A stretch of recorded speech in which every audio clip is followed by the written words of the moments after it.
Hi there, and welcome to this tutorial on creating an Android app inside Xamarin Studio. Now, as you can see, I'm running on a Macintosh computer, but you could just as easily do this on a Windows PC using either Xamarin Studio, or you can use Visual Studio. The process is pretty much the same.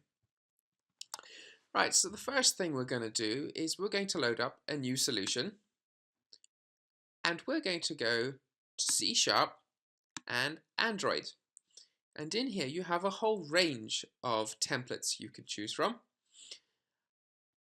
We're going to choose either the honeycomb or the ice cream sandwich application. Now the difference between these two, if you're not familiar with Android, is that Android Honeycomb is an earlier version of Android, and Google likes to term Android in terms of API numbers. So Honeycomb was the release of Android that corresponded to an API number of level 12. If I go for Android 4 and I say I want an ice cream sandwich application, that's an API level 15 or higher. In other words, what it's doing is it's saying that you must have a phone or a device or a tablet that has at least an API level of 15 to run this application. If you have anything lower, then you won't be able to run it. So we're going to try an ice cream sandwich application, and we're going to give it a name, which we will call Hello World. Click, and click OK. So once Xamarin has loaded up your brand new Android application, you're presented with a few things. The first one, if we look at the left-hand pane here, is our solution pane. So this folder level here is the solution folder, and this folder is the actual Android application folder. And if we click the little triangle next to it, we get a bunch of folders and a file called mainactivity.cs. And as with any application that you make in any software, the computer needs to know where it should start. And for Android, it always looks for a main activity. And main activities, it finds by looking through this code, and in particular, looking at this bunch of code here, the public class main activity.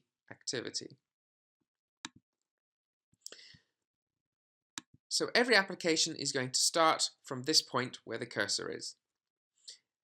And what Xamarin does is it gives you a sample application that's just a simple click a button and change a value type application.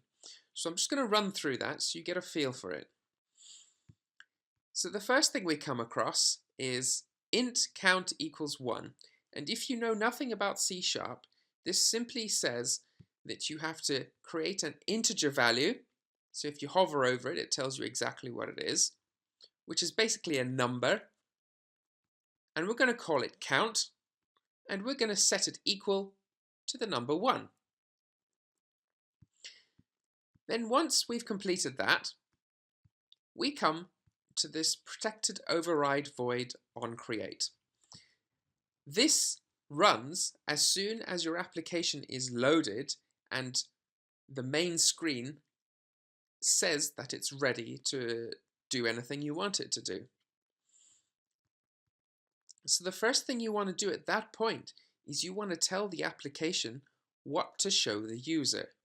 And in Android, you have these things called resource layouts. And we set them by writing a set content view, and then we refer to where that resource layout is kept. Now, if you look over here at the folders, you'll see one called resources. And if you open it and you scroll down, you'll see another folder called layout. And if you open that, we have one called main.axml. And coming back over here to the code, we're setting our content view to resource.layout.main, which corresponds to resource.layout.main. Now, it's important to note that when you specify your main here, there is no file ending to it. Android will know which one to use. So if I just show you what Xamarin Studio does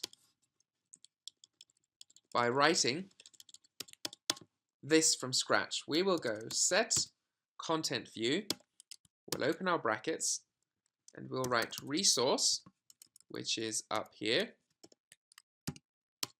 dot layout, dot, and as soon as you type dot, Xamarin Studio will suggest things that are inside that layout folder.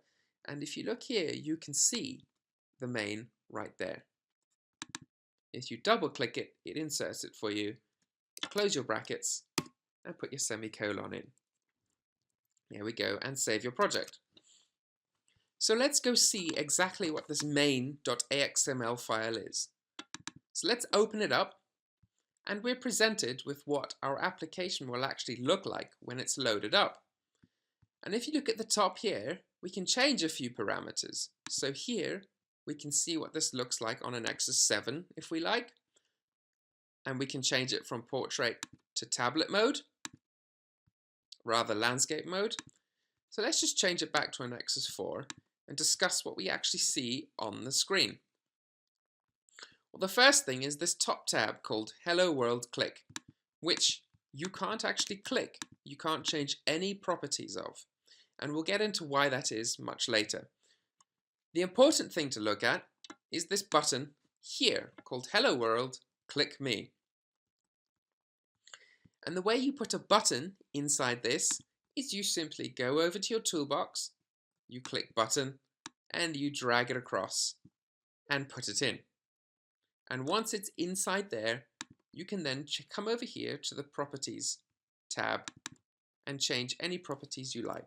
So I can call this button Xamarin, and it will change it for me. So for now, we're just going to remove that button, and we're going to come back to the button that Xamarin has loaded for us. And if we click that button once, and we go over to our Properties tab, we see various things, like an ID called @+ID/MyButton. Now the actual ID that you will use inside your program is MyButton. You won't use the plus ID at terminology, and I'll get into that later. So each and every element on your screen has a unique ID, because when you're programming, you have to refer back to them. Now the text here says hello world, click me. But if we look over here at the text, it says @string/hello, which isn't the same at all. So if we delete all of this and we type our own text, Xamarin, we'll get the text that comes up. But what's that @ symbol got to do with anything? Well, that simply refers to a string, and these @ strings are stored inside your resources folder. If we go over here to our resources and I click values, I have a strings.xml file, and if I double click that, I have a standard XML file, and if you don't know what that is, then there are plenty of YouTube tutorials on it, because it's a very standard thing. And we go down to resources, and we go down to string name equals hello. So this is simply declaring that I have a string, and I'm going to call it hello, so I know what it's called inside my program. And I'm going to give it a value of hello world, click me. So if we close that, and we come back down here, when it says text @string hello, it's simply saying, instead of writing a string from here, I want you to go find that string over here in this XML file. And that's useful for one main reason. When you need to translate your app, you can do that in one place in your strings file. There's no need to change it in all of the screens in all of your app, which you can imagine would be very, very tedious. Okay, so I'm just going to save that and I'm going to close that view. And we're going to come back here to our main activity. So we've set our content view, which is resource layout main, and inside there's a button that says, I want you to click this, and it says hello world. Now, down here, we have a line of code that says button button. And if you're not familiar with declarations in C#, this is simply saying, make an object called button, and I want it to be from the class called button, which means it just inherits some special properties that only buttons have. But that doesn't mean that the button exists. What you have to do is instantiate it. So you make that button equal to find view by ID button. And all this does is go and look inside your main.axml, and it says, okay, give me all of the buttons. And then you say in here, I want the button that corresponds to a resource ID dot my button. So if I just delete that and I do it manually, if I type resource dot ID dot, and again, it's found all of the buttons that are inside my main AXML, and it's given me the option to put this button in. So I can just double click it, close my brackets, and put my semicolon in. Okay, now that we've created our button inside the code, we have to tell it what to do every time someone clicks the button. And the way we do that in Android is by assigning a delegate. So if we look down here, we type button.click plus equals delegate. And this is just a fancy way of saying, Android, I want you to listen to the screen touches. And every time someone touches it, if it happens to be this button, I want you to do the following code, which is this, inside these curly braces. So we're going to do something a bit different to what Xamarin is trying to make us do. So we're going to delete that line. So once that line is gone, we're going to type button dot. Now Xamarin gives you a whole bunch of methods and variables and what have you that you could choose from here. But we're going to type our own called set background color, which is here. Now if you just double click this auto completion, it puts it in for you. And because that's a method, so if we just go back, and if you're not familiar with object-oriented programming, we're going to do this again. And if I scroll down here to set background color, you'll notice there's a little M on the left-hand side. That means it's a method. That means generally you have to pass some parameters to do it, and it will do some functionality in the background that you don't need to worry about for now. So when we click it, because it's a method, we're going to open our brackets and we're going to pass a parameter to it. And what most Visual Studio, Xamarin Studio, and what have you do is they have handy hints, like you can see here, where it says in set background color, I'm expecting something that's called an android.graphics.color color. So it's expecting a certain type of variable. So we're going to use that as a clue. We're going to type Android dot. Oh, I've forgotten what it is now. It's not that, is it? Ah, it was graphics. That's it. Dot color dot, and then you get to pick a color. Now you can choose any of these standard colors, or again, if you see this little M here, that means it's a method and you can pass it some parameters. So in this case, RGB, you can pass it 4 parameters. One's an alpha channel, which just means transparency. One's a red, one's a green, one's a blue.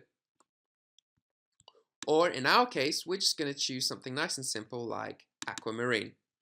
And then we're going to close our bracket and put a semicolon at the end. There we go. We're going to save that. And now we're going to run it in an emulator. So if we go up here and we come to the play button we go across to debug, that's the one we want, and we check select device. Now we have a problem. It says there are no compatible devices. And if we go to virtual devices, they're all grayed out. And here it says incompatible API level. Now if you remember, we set our API level to API 15, and the only virtual devices that I have set up are API level 10 and API level 12. So of course it won't run. So what we have to do is go and create another Android emulator. So if we click Manage Android Devices, we click Create Emulator, we get this screen that pops up. So these are the emulators that I already have with the incorrect API levels. So I'm going to come over here and I'm going to create one. And I'm going to call this Nexus 4 because that's the phone that I have. And I'm going to choose my device, which is Nexus 4. And the target is API level 15. Now there's another problem. It says there are no system images installed for this target. That means inside my Google Android SDK setup, I haven't downloaded API level 15 yet. So if I come back up and I choose API 19, there are still no images, which means I haven't downloaded anything. So what we have to do is cancel that, and close that. And we have to come back into Xamarin, click Tools, and click Open Android SDK Manager. Now this tells me what various APIs I have installed or not installed. And if you just let it load for a minute, because there are a lot of things in there, close Tools, it says I have API 21, which is Android 5, but I don't have API 20. I've only got a part of API 19 because I have the SDK platform, but I don't have the system images that the emulator is actually looking for. So what I have to do is click these little options down here. We don't need sources. And install all of those packages. Accept your licenses and install. And then you have to wait quite a while. Right, so once you've finished downloading the various parts of your Android SDK, you come back to Xamarin Studio, click Tools, Android Devices, and let's create an emulator. So click Create, give it a name, which is Nexus 4, Device, Nexus 4, Target, and now we have API level 19, and this CPU box, we can now put one of these values in, which generally will be ARM. Very few Android devices run on Atoms at the moment. You can give it a skin if you like, but I wouldn't bother. Front camera, back camera, all of these things are just optional extras, really. You can give your SD card a size. So I'll make it 200 megabytes. And it won't let me click OK. And I think that's let's go to the various options. Come up here to your name and see why sometimes some programs don't like it when you have a space in your names. So every time you add a space, it makes it invalid. So we're just going to call this one Nexus 4. And click OK. And what that will do is create a virtual Android device that looks somewhat similar to the Google Nexus 4. We close that and close that. Now, when we come over here to debug and we click this down, Nexus 4 API 19 appears under virtual devices. And we can click it and click play. And that's going to take a little while to build and then load up the Android emulator. So I'm just going to stop the video here and then restart it as soon as it's loaded. Okay, once your emulator is loaded, which for Android takes quite a long time, sometimes about 20 minutes, your app should be pushed to it from Xamarin. And here it goes. So if I just move this slightly to one side, we can see in the background Xamarin has this little box called Application Output that allows you to see exactly what's going on. And if we come back to our app and we go up to our button that we had before and we click it, the background color changes to aquamarine. And if we look back in our code, that's exactly what we told it to do. We said every time you click it, you got to set the background color to this Android graphics color aquamarine. Okay, so let's stop that running and let's do something a little more fancy. Let's say every time we click our button, we want it to change between aquamarine and red. So we're going to use the integer count value up here to do something fancy. So we come down here to our button.click plus equals delegate, and we say, I wanted to change the background to aquamarine, which is fine. But then every time you do that, right after you've completed that, I want you to add 1 to my integer count. Now there are two ways you can do this. You can say count equals count plus 1, and that will add 1 each time. Or there's a handy shortcut where you can say count plus plus, and that simply adds 1 each time. Okay, so now we've added 1 each time. It's still going to set our background color to aquamarine. So we have to have some kind of logic in there that says, I want you to look at that count number, and depending on what it is, I want to change the background color inside my application button. To do that, we're going to come here and we're going to create what's called an if statement. So we type if bracket count is equals to 1 bracket curly brace, and then we come here, move this in a bit, and close our curly brace. So all this does, it says if this count value is equal to 1, then set the background color to aquamarine. And the reason we have equals here is in C#, that's called a comparison operator. So it simply says, are these two the same? If we had typed just 1 equals, it would try to set the count value to 1 and it would give us an error. So always when you're comparing, you use equals. So what if it's not 1? Well, we want to say else, and else simply says, if the first thing doesn't happen, then I want you to try this other thing. So what we're going to do, if it's not 1, is we're going to set the background color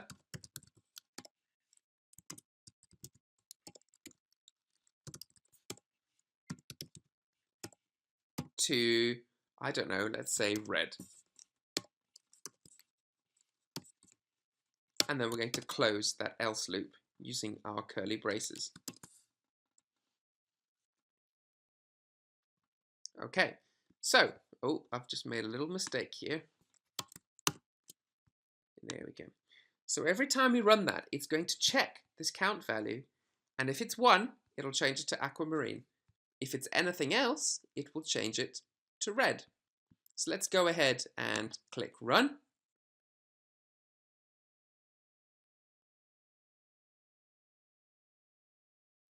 And it fires up our emulator, which you should generally leave running in the background because it takes such a long time to start.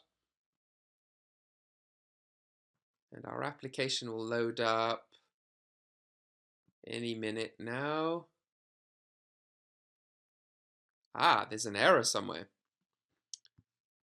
So if we come back to here and we click application output, we have absolutely nothing. And if we click in the top bar, there's nothing, which is where our errors normally are. Don't know what happened. Let's just try it again. So I've clicked play. Our emulator has fired up. Our hello world click is there. And it is gone. Right. So you're going to come across this a lot in your programming, where you have random errors like this and you have no idea why. So if you open up your Android app drawer, you can see hello world click is there. And if we click it, let's see if it actually runs. Ah, it does run. So there's a slight problem in Xamarin's communication with the emulator. So let's try out our program logic. When I click the button, it changes to aquamarine. Now if I click it again, the button should change to red. And it does. So our logic works. And that concludes your very first lesson in creating an Android app in Xamarin.